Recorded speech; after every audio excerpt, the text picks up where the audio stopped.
up, guys? It's David here from Modern Outdoorsman. We're in the first week of March, and we're getting closer and closer to turkey season. It's creeping up on us, even though deer season just ended last month for at least us here in Ohio. Some places it may be different, but for us, it ended last month. So turkey season's getting closer, and I wanted to sit down and talk to you guys today about what the essentials that you need when you go out turkey hunting. Even if it's your first time, or if you've been doing it for years, this is what you need. I've been turkey hunting for, let's see, like 10 years now. I think this will be my 9th or 10th season, maybe 11th, I'm not sure.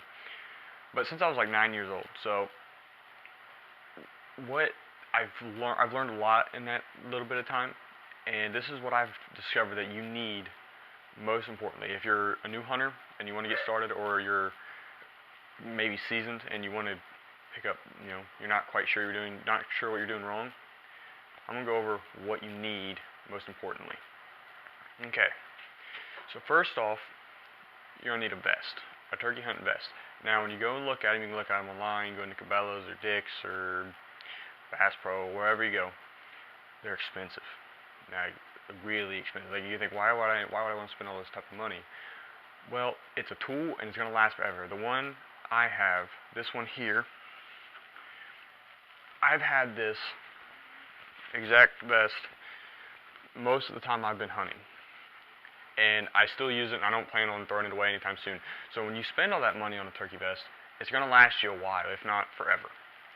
Okay, and now you may think, well, why do I need a specific, what's special about a turkey vest? Well, to start off, this here is a seat cushion, because turkey season is a lot different from deer season. You're not going to be in a tree stand, you're going to be on the ground most of the time, and this seat here will pop right off.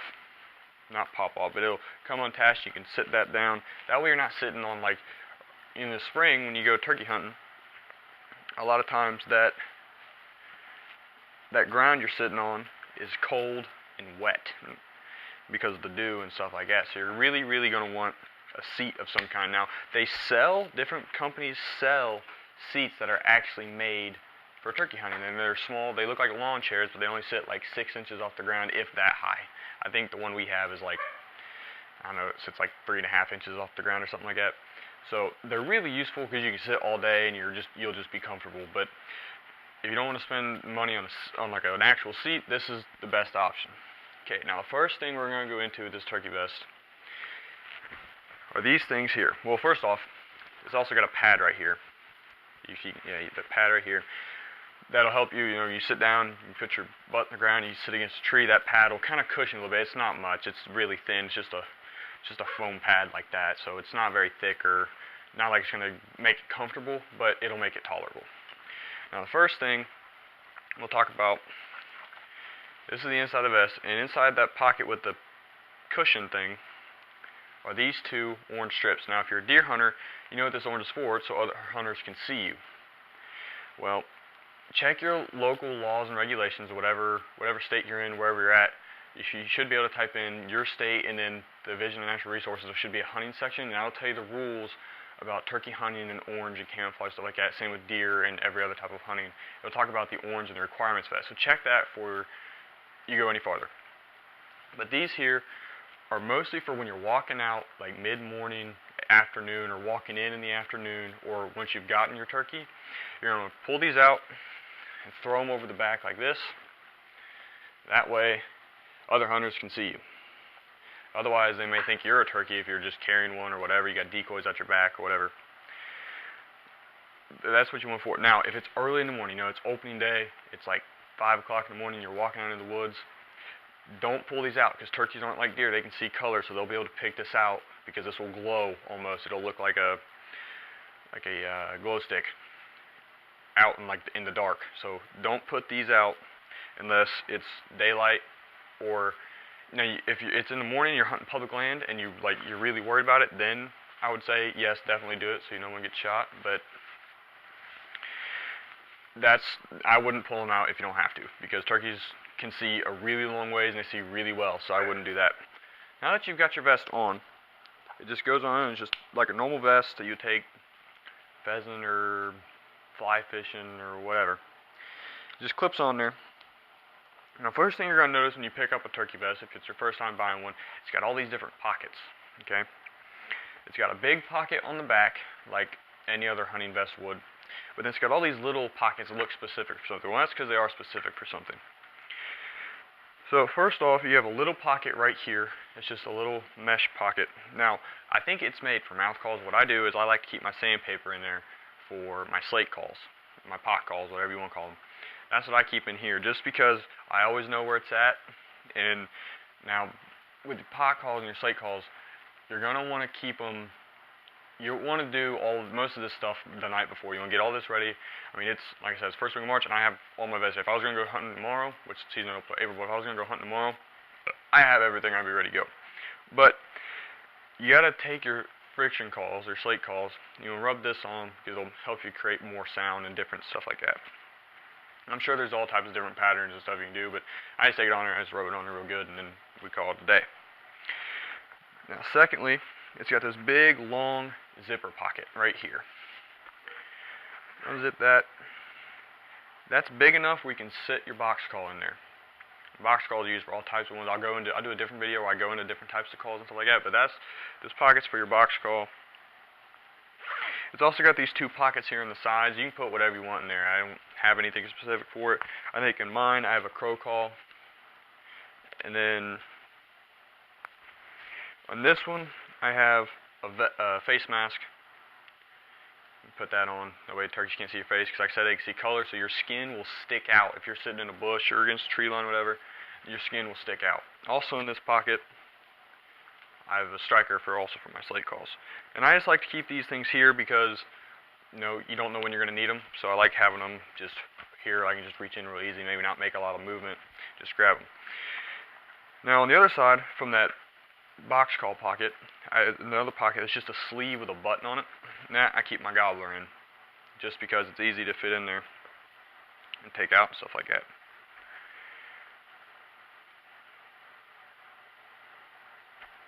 There we go. Now back over to this side, it's got two pockets, each have buttons on them, and they're circular kind of, and what I use those for is my slate calls. So I got one in here, and I got one in here. Ooh. Now also in this one, it's got a sleeve for your shotgun shells, which, if I can get a hold of one, is normal shotgun shell. Okay. Now, back over to the other side. We also have two zipper pockets that you can put your slate calls in that, but in this one I got just shotgun shells. And in this one, we have my mouth calls. I have two different cases of them. I think these are actually my brother's, but I have two different cases of mouth calls. Now, almost always, and before I ever leave the vehicle, I open this one up, I put a mouth call in, and I'll set it on the side of my mouth.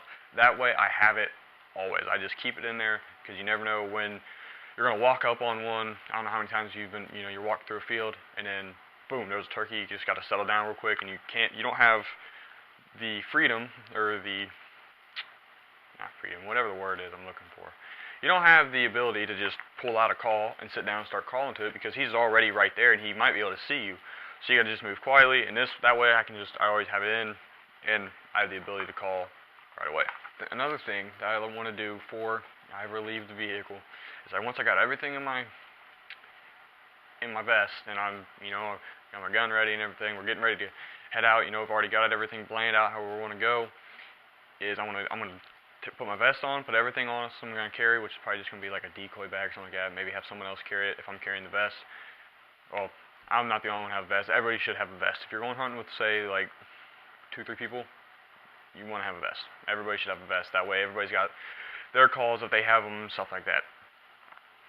But as soon as I put it on and everything, I'm going to get out away from the car after I turn it off and everything, and I'm going to jump up and down, make sure nothing rattles around, because anything like that, one, it can inhibit you from being able to hear a turkey gobbling way off that you may not be able to hear otherwise.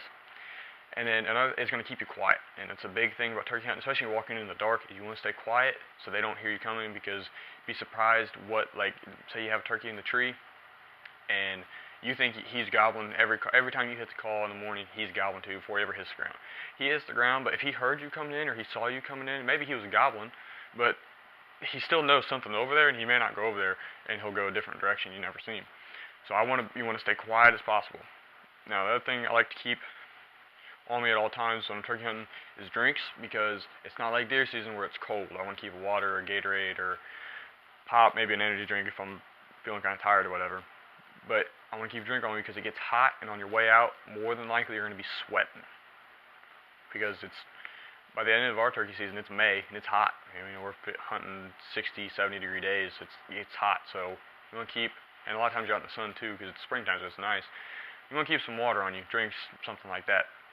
Something else you're going to want come turkey season is you're going to want waterproof boots, because like I said earlier, the dew and everything on the ground, your feet get wet, your feet get real wet, so you're going to want waterproof boots. That's a big thing that I've come to learn the hard way, is you're going to want waterproof boots. So don't learn the hard way, go get yourself waterproof boots, especially like if you get those rubber ones that come up to like your knees, those are perfect.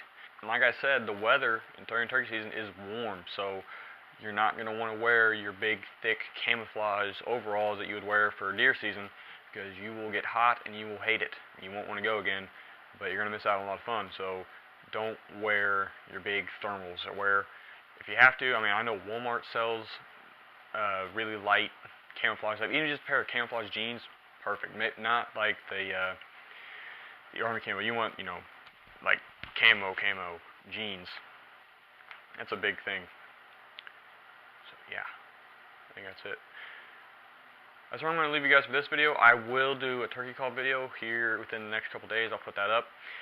So we'll go over all different types of calls, what they sound like, what they're used for, when you use them, stuff like that. So stay tuned. I'm also going to do some fishing tutorial videos about setups and stuff like that with Bryce. So like I said, stay tuned.